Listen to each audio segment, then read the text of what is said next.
Welcome to Ayesha smart zone. आज की इस वीडियो के अंदर हम स्टेट 301 का लेक्चर नंबर 16 डिस्कस करेंगे। इससे पहले हमने मिड टर्म के कुछ टॉपिक्स कुछ लेक्चर्स कवर किए हैं। अगर आपने वो वीडियोस नहीं देखी तो आप वो भी देख लीजिएगा। ये बहुत ही शॉर्ट टर्म प्रिपरेशन के लिए मैंने लेक्चर्स प्रिपेयर किए हैं, जिसमें मैं उन लोगों की हेल्प ज़्यादा अच्छे से हो सकेगी जिन्होंने बिल्कुल भी लेक्चर्स नहीं लिए हुए, LMS से या फिर हैंड आउट्स रीड नहीं की हुई। तो मैंने हैंड आउट से ही ये नोट्स रेडी किए हैं, जिसके अंदर तमाम important MCQs short questions discuss किए गए हैं। सो आपने वीडियो को लाजमी देखना है और एंड तक देखना है। चैनल को सब्सक्राइब भी कर दीजिएगा अगर आप चैनल पर नए हैं। So let's start our today's discussion. देखिए, लेक्चर नंबर 16 के अंदर सेट के बारे में है। A set is any well defined collection or a list of distinct object. ये अब मैंने अंडरलाइन कर दिया। जो भी इसमें MCQs बन रहा है वो आपने अच्छे से इसको प्रिपेयर कर लेना है। अब सेट क्या है? कलेक्शन, वेल डिफाइंड डाटा की कलेक्शन को हम सेट कहते हैं। Object data are in a set, ऐसे ऑब्जेक्ट जो सेट के अंदर रखे जाते हैं, और कॉल्ड मेंबर्स और the element of that set, तो उन्हें हम मेंबर्स कहते हैं या फिर एलिमेंट्स भी कहते हैं। Sets are denoted by capital letters, set को हम कैपिटल लेटर के साथ डिनोट करते हैं या फिर रिप्रेजेंट करते हैं। Elements are represented by small letters. अब ये एक आपके पास इंपॉर्टेंट MCQs है। सेट हम कैपिटल लेटर से डिनोट करते हैं, जबकि एलिमेंट को हम स्मॉल लेटर से डिनोट करते हैं। Elements are enclosed by a parenthesis to represent a set. Elements जो होते हैं वो इनक्लोज किए जाते हैं पैरेंथेसिस के अंदर। If a set contain one element called singleton और अ यूनिट सेट, अगर एक सेट के अंदर एक ही एलिमेंट पाया जाता है तो उसे हम यूनिट सेट या फिर सिंगलेटन भी कहते हैं। ठीक है। सो नेक्स्ट हम देख लेते हैं। नेक्स्ट हमारे पास है सबसेट। सबसेट की डेफिनेशन देख लें। A set that consist of some elements of another set. ऐसा सेट, फॉर एग्जांपल एक आपके पास कंटेनर है जो कि हमारे पास क्या कहलाएगा? सेट कहलाएगा। उस कंटेनर के अंदर हम एक और कंटेनर रख देते हैं तो वो आपके पास सबसेट कहलाएगा। इसी तरह ये एक सेट है और सेट के अंदर जो मज़ीद हम एलिमेंट्स डालते हैं या ऐड करते हैं वो हमारे पास सबसेट कहलाते हैं। ठीक है। इस तरह आपके पास MCQs भी आ सकता है कि आपको एक A के एलिमेंट्स दिए जाएं। जैसे A के एलिमेंट फॉर एग्जांपल 1 to 10 हैं, एंड देन B के एलिमेंट 6, 7, 8 हैं। तो आपसे पूछा जाए कि B क्या है इसमें, तो B आपको पता है कि B के 6, 7, 8 कुछ एलिमेंट्स हैं जो कि A के अंदर मौजूद हैं, तो वो आपके पास सबसेट कहलाएगा। प्रॉपर सबसेट अब क्या होता है? जो कि एक दूसरे के बिल्कुल। If a set B contain some but not all elements of another set A, अगर बी सेट के कुछ एलिमेंट ए में से मौजूद हों तो वो हमारे पास प्रॉपर सबसेट कहलाएगा। सारे एलिमेंट्स नहीं होने चाहिए। उसके बाद यूनिवर्सल सेट। यूनिवर्सल सेट क्या होता है? जिसके अंदर original set of where all the sets we talk about our subsets is called the universal set. Universal set जो होता है वो हमारे पास सबसे बड़ा सेट होता है। ठीक है, जिसके अंदर तमाम एलिमेंट्स पाए जाते हैं। नेक्स्ट कम्यूलेटिव लॉ क्या होता है? A union B is equal to B union A, ये हमारे पास कम्यूलेटिव लॉ है। एसोसिएटिव लॉ क्या है? जिसके अंदर A union B union C है, तो A यूनियन B को हम पैरेंथेसिस में रखते हैं और दूसरी तरफ हम इक्वल टू के दूसरी तरफ B यूनियन C लेंगे और उसका यूनियन A से लेंगे, तो दोनों इक्विवेलेंट हैं। मगर इधर हम पहले राइट साइड पर A यूनियन B लेंगे एंड देन हम B यूनियन C लेंगे। तो इस चीज़ को आपने बस देखना है। डिमॉर्गस लॉ का फॉर्मूला किस तरह से हम इसको लिखते हैं ये आपने देख लेना। Set of sets is called a class. Class क्या है? इसकी डेफिनेशन आपको पता होनी चाहिए। The class of all sets. In lectures में से कुछ ख़ास इंपॉर्टेंट नहीं है, मतलब कोई आपको यूनियन इंटरसेक्शन फाइंड करने के लिए आ सकता है शॉर्ट क्वेश्चन के अंदर। उसके अलावा आपको ये छोटे छोटे फार्मूलाज MCQs के अंदर पूछे जा सकते हैं। क्लास क्या है, सबसेट क्या है, सेट क्या है, प्रॉपर सबसेट क्या चीज़ है, इस तरह से MCQs आ सकते हैं। ठीक है, तो आपने इनको अच्छे से प्रिपेयर कर लेना है।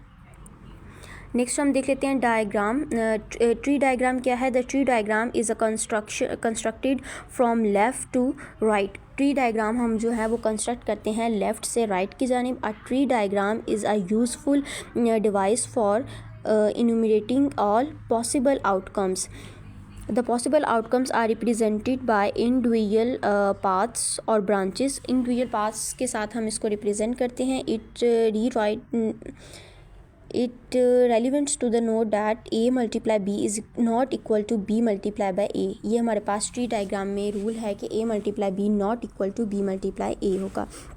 काउंटिंग रूल्स हैं। नेक्स्ट हमारे पास मल्टीपल चॉइसेस, परमुटेशंस, कॉम्बिनेशंस, ये इंपॉर्टेंट टॉपिक है परमुटेशंस और कॉम्बिनेशंस का। ये आपने परमुटेशन का फार्मूला यहाँ से याद रखना है, बहुत इंपॉर्टेंट है। n factorial over n minus r factorial, ये हमारे पास परमुटेशन का फार्मूला है। रूल्स ऑफ कॉम्बिनेशन, इसका फार्मूला देख लें। इसका फार्मूला हमारे पास अगर इस तरह से आएगा तो इसका फार्मूला क्या होगा, n factorial over r factorial into n minus r factorial, ये हमारे पास कॉम्बिनेशन का फार्मूला है। ठीक है, इस तरह से छोटे छोटे ये फार्मूलाज हैं, ये आपने देख लेने हैं। सॉरी फॉर डैट, ये कुछ नेक्स्ट देखें। अगर ये एक इम्पॉर्टेंट MCQs लाजमी आता है और मेरा भी आया है कि ऑर्डर जो है वो हमारे पास, अगर ऑर्डर के अंदर डाटा है तो वो हमारे पास परम्यूटेशन होगा, अदरवाइज़ क्या होगा, कॉम्बिनेशन होगा। ठीक है, तो ये हमारे पास ये फार्मूलाज आपने बस इसके यहाँ से देखने हैं और इसमें कुछ खास नहीं है करने वाला। परम्यूटेशन का फार्मूला, कॉम्बिनेशन का फार्मूला एंड दूसरी इंपॉर्टेंट बात कि अगर ऑर्डर के अंदर है डाटा तो वो आपके पास परम्यूटेशन कहलाएगा, अदरवाइज़ वो क्या होगा, कॉम्बिनेशनल होगा। ठीक है, नेक्स्ट देख लेते हैं। द एक्सपेरिमेंट ऑलवेज हैज़ 2 और मोर possible outcomes. An experiment that has only 1 possible outcome is not the random experiment. जिसके अंदर ओनली 1 पॉसिबल आउटकम हो तो वो हमारे पास रैंडम एक्सपेरिमेंट नहीं होगा। सैम्पल स्पेस अब क्या है, sample space a set of consisting of all possible outcomes that result from a definitions and definitions इतनी इसमें नहीं आती, जस्ट आपके फार्मूलाज होंगे और शॉर्ट क्वेश्चंस में चीज़ें छोटी छोटी फाइंड करने के लिए आएंगी। जैसे पिछले लेक्चर्स के अंदर कम्युलेटिव फ्रीक्वेंसी और इस तरह की छोटी छोटी f(x) फाइंड करना, कम्युलेटिव फ्रीक्वेंसी फाइंड करना, उसके अलावा अरिथमेटिक मीन्स, ये छोटी छोटी डेफिनेशंस, फार्मूलाज और इनकी क्वेश्चंस इस तरह के ज़्यादा आपके आएंगे। और ये वाले जो लास्ट लेक्चर्स हैं आपके, इनमें से MCQs ही बनते हैं और कुछ ख़ास नहीं है। नेक्स्ट हमारे पास लेक्चर नंबर 18 है प्रोबेबिलिटी। प्रोबेबिलिटी का फार्मूला देखें। प्रोबेबिलिटी को डिनोट किससे करते हैं हम, P इंटू A से। m/n number of favourable outcomes divided by the total number of possible outcomes, ये हमारे पास फार्मूला है। हमें नंबर ऑफ़ फेवरेबल आउटकम्स को डिवाइड करना होता है total number of possible outcomes से। ये क्वेश्चन आपका शॉर्ट आता होता है अक्सर, जैसे यहाँ पर एग्जाम्पल भी है। If a card drawn from an ordinary deck of 52 playing cards, find the probability that card is red and the card is 10। ये आपने इसकी probability फाइंड करनी है। तो देखें, आपने परम्यूटेशन probability फाइंड करने के लिए फार्मूला क्या होगा, m/n। तो अभी यहाँ पर हमने फार्मूला उसी के अकॉर्डिंग लगा देना है। Total number of favourable outcomes 26 है, divided by total number of possible outcomes, तो वो हमारे पास 52 है। इन दोनों को डिवाइड करेंगे तो आपके पास आ जाएगी probability। इसी तरह नेक्स्ट एग्जांपल है, ये एग्जांपल भी बहुत इंपॉर्टेंट है, ये आपने देख लेनी है, ये लाजमी आती है। A fair coin is tossed in 3 times. एक फेयर कॉइन को 3 टाइम्स टॉस किया जाए तो प्रोबेबिलिटी क्या होगी कि एटलीस्ट 1 हेड अपीयर हो। तो उसके लिए या आप देख लें, हमने देखें हेड टेल, तो इन सब में देखें कि आपके पास हेड कितनी दफ़ा आया है। तो ये 7 टाइम्स आपके पास अपीयर होगा, तो ये आपके पास इसकी प्रोबेबिलिटी होगी। 7 टाइम्स आया तो टोटल हमने जो थी, टोटल हमारे पास आउटकम्स जो थी वो 8 थी, तो 7 डिवाइडेड बाय 8 ये आपकी प्रोबेबिलिटी हो जाएगी। इसी तरह रिलेटिव फ्रीक्वेंसी डेफिनेशन, इसमें से भी कुछ नहीं आपने करना। लेक्चर नंबर 19 है रिलेटिव फ्रीक्वेंसी की डेफिनेशन और फार्मूला, ये आपने एज MCQs के लिए इसको पढ़ लीजिएगा थोड़ा सा डेफिनेशंस को। If the random experiment is repeated a large number of times, says n time, event A is observed to occur m times, then the probability of the event A defined as a limit of relative frequency m divided by n। limit of frequency को हम define करते हैं m/n as a n tends to the infinity। n जो है वो हमारे पास infinity होती है। n increase indefinitely by the ratio m/n। Next हमारे पास MCQs है, the relationship between the relative frequency and the probability can be represented as relative frequency into probability. ये देखिए n जो है वो हमारा इन्फिनिटी को शो कर रहा है। Possible outcomes of an experiment are not equally likely. Possible outcomes होती हैं वो इक्वल लाइकली नहीं होती। Probability called empirical. This type जो प्रोबेबिलिटी होगी उसको हम एम्पेरिकल कहेंगे। Next it is also called the statistic probability, इसको हम स्टैटिस्टिक प्रोबेबिलिटी भी कहते हैं। ठीक है, नेक्स्ट हमारे पास है एक्सोमेटिक डेफिनेशन ऑफ द प्रोबेबिलिटी। 1933 में इसको इंट्रोड्यूस करवाया गया था बाय रशियन मैथमेटिशियन इसको इंट्रोड्यूस करवाया था। ये भी बस रीडिंग ही है, इसमें इतना ख़ास कुछ इंपॉर्टेंट नहीं है। लॉज ऑफ कॉम्प्लीमेंट्स के लॉज आपने ये पढ़ लेने हैं। इन चैप्टर्स में से जस्ट आपके 1-2 MCQs बनते हैं, उसके अलावा प्रोबेबिलिटी के क्वेश्चंस आते हैं। प्रोबेबिलिटी फाइंड करने के लिए आती है, फार्मूला मैंने आपको बता दिया, उसके अकॉर्डिंग आप प्रोबेबिलिटी फाइंड करेंगे। एंड देन लेक्चर नंबर 20 है। लेक्चर नंबर 20 में ये फार्मूलाज आपके बहुत इंपॉर्टेंट हैं।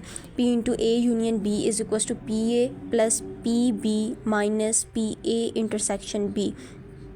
PA इंटरसेक्शन B जो है ये हमारे पास जॉइंट प्रोबेबिलिटी को शो कर रही है। और यहाँ पर ये इस तरह से आपको क्वेश्चन आ सकते हैं कि PA आपको गिवन होगा, PB गिवन होगा और P/A इंटरसेक्शन B भी गिवन होगा और आपको PA यूनियन B फाइंड करने के लिए कहा जाएगा। तो आपने ये फार्मूला इस तरह से लगा कर इसको फाइंड कर देना है। इसी तरह बाकी सब वैल्यूज़ गिवन हो सकती हैं और बीच में से P/B की वैल्यू आपको गिवन नहीं होगी, तो फिर आपने वो फाइंड करनी होगी। ठीक है, ये मैंने नीचे एक एग्जांपल सॉल्व की है, बिल्कुल इसी तरह की है कि इसमें से आपको कुछ वैल्यूज़ गिवन होती हैं पेपर्स में और कुछ नहीं होती, तो फिर आपने उसको सॉल्व करना होता है। और MCQs में भी ये फार्मूलाज आते हैं। नेक्स्ट भी एग्जांपल इसी तरह से सॉल्व की है, ये आपने देख लेनी है। नेक्स्ट हमारे पास ये इंपॉर्टेंट क्वेश्चन है। PC यहाँ पर गिवन है और PB गिवन है विच इज़ 2 टाइम्स। तो ये हमारे पास PC हमारे पास सिंगल टाइम है, P है। देन हमारे पास PB 2 टाइम्स है, तो हमने 2P लिख दिया। PA हमारे पास B उसका 2 टाइम्स है। नेक्स्ट PB का तो हमने 2 × 2P लिखा, तो ये 4P हो जाएगा हमारे पास। फिर हमने इनको टोटल कर लेना है इनका, तो हमारे पास आंसर 1/7 आ जाएगा। ये आपकी बुक में एग्जांपल गिवन है, क्वेश्चन मैंने यहाँ पे नहीं लिखा है, जस्ट इसको सॉल्व किया था प्रैक्टिस के लिए। तो आप इनके फार्मूलाज देख ले। कंडीशनल प्रोबेबिलिटी फाइंड करने के लिए PA/B जब डिवाइड की फॉर्म में आ जाए तो फिर किस लिखना है, PA intersection B/PB।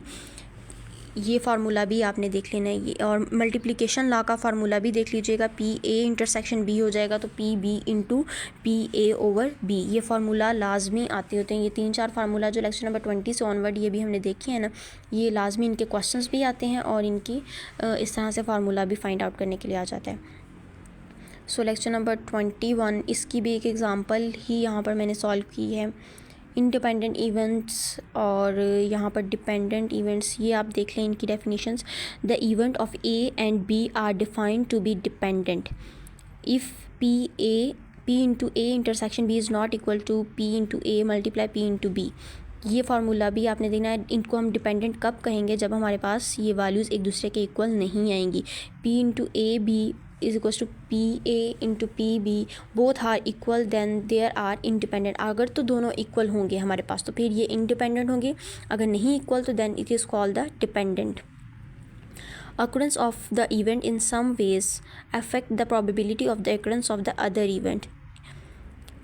MCQs next एक इम्पॉर्टेंट है। Never be mutually exclusive two events that are independent. 2 events जो कि इंडिपेंडेंट हैं can never be mutually exclusive, तो वो म्यूचुअली एक्सक्लूसिव नहीं होते। देन एग्जांपल यहाँ पर मैंने सॉल्व की है, ये भी आप देख लीजिएगा। यहाँ पर भी कुछ एग्जांपल्स हैं और यहाँ पर लेक्चर नंबर 22 के लिए बायसेस थ्योरम का ये फार्मूला P/A/B, ये फार्मूला भी आपने देख लेना है, पूछा जा सकता है MCQs में।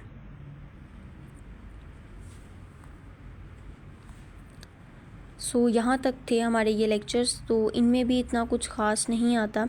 ये कोएफिशिएंट वेरिएंस का फार्मूला आपने लाजमी याद रखना है। ये आप यहाँ पर मैंने देखिए एग्जांपल भी सॉल्व किया और इसको किया। यहाँ पर आपको इस तरह वैल्यूज़ गिवन होंगी, म्यू की भी और मीन की भी, आपने जस्ट वैल्यू पुट करनी है और कोएफिशिएंट वेरिएंस फाइंड कर देना है। ये शॉर्ट सा एक फार्मूला है, तो इसका लाजमी आपका पेपर में पूछ लिया जाता है, तो आपने इसको अच्छे से प्रिपेयर कर लेना है।